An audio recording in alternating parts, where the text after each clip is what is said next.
Secondo appuntamento dei teatri di Pietra Reclea Minoa, dopo Fedra con Viola Graziosi e Graziano Piazza, ieri è stata la volta di Sergio Vespertino, il Novecento di Alessandro Baricco, che ha visto protagonista come regista e attore Sergio Vespertino e il bravo musicista Pierpaolo Petta. Il prossimo appuntamento a Raclea Minoa per i teatri di Pietra sarà il 18 agosto con Orestea, Agamennone e Coefore, con la regia della brava Claudia Maccagnano.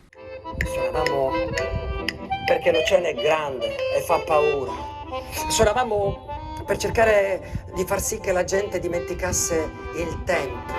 Suonavamo perché la gente dimenticasse dov'era e chi era. Questo spettacolo è voluto fortemente da me per la piacevolezza del testo, perché parla appunto di quest'uomo in questo stato di sospensione, in questo suo mondo che è appunto questo Virginian, e ognuno di noi volendo si può anche rapportare, no? Questa paura di affrontare un qualcosa di più grande, come nel caso appunto di Novecento. Suonavamo per farli ballare, perché se balli non puoi morire e ti senti Dio. E suonavamo il ragtime, che è la musica su cui Dio balla quando nessuno lo vede.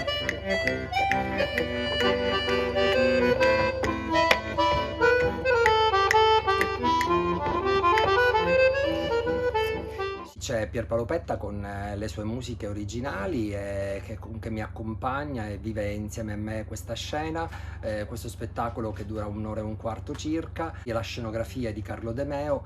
Ringrazio anche che mi ha coadiuvato anche alla regia Rinaldo Clementi, ringrazio anche l'Agricantus che ci fa circuitare, nonché anche lo stesso Aurelio Santi per tutto questo bel circuito che stiamo vivendo. E c'è un nome! Danny Budman T.D. Lemon 900. Com'è? Troppo una bella, vero? Tutti quanti andarono lì in sala macchine a guardare dentro la cassa il piccolo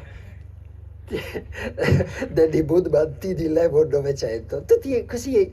Lui si vide guardato e sorrise. Ma tutti gli altri rimasero di stucco, perché nessuno di loro si immaginava che un bambino così piccolo potesse fare tutta quella merda. Le musiche sono tutte originali, devo dire non è stato facile, visto il precedente, diciamo le musiche di Morricone che poi sono inarrivabili. Ci abbiamo lavorato parecchio sul copione, sul nostro copione, sono uscite delle musiche che poi per fortuna ricevono ogni sera tanti apprezzamenti, questo mi rende veramente orgoglioso e felice. In scena c'è la fisarmonica però è un'orchestra, la fisarmonica ha all'interno il contrabbasso, all'interno violini, chitarre, fiati, quindi una fisarmonica ambulante, una orchestra ambulante. Quelle mani andavano che non erano 2, erano 4, forse erano 8, forse erano 16, e lui sudava, grondava, ma andava. Tutti quanti zitti, ammutoliti, così incantati a guardarli, sbigottiti, con la bocca aperta come dei perfetti imbecilli, tutti in apnea. Un silenzio pazzesco e lui era lì. Sembrava che stesse per scoppiare quel pianoforte, una cosa mai sentita.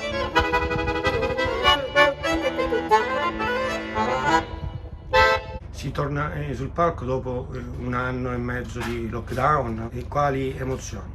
Questa immobilità forzata ci ha dato davvero di nuovo un nuovo spirito e la voglia di nuovo di ritornare a questa normalità.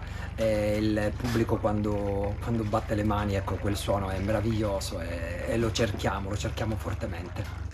Cosa rappresenta questa rassegna ai Teatri di Pietra per il mondo del teatro in generale, questo tour nei luoghi archeologici? Diciamo che al di là degli spettacoli che si potrebbero vedere ovunque, però è anche una doppia opportunità quella anche di poter vedere dei siti, dei luoghi indubbiamente meravigliosi, e poter sposare questo connubio dell'arte diciamo oratoria con quella diciamo di quella statica, di tutto quello che c'è. Ecco, questa coreografia dà ancora più energie diciamo belle che arrivano allo spettatore. Tutto per me!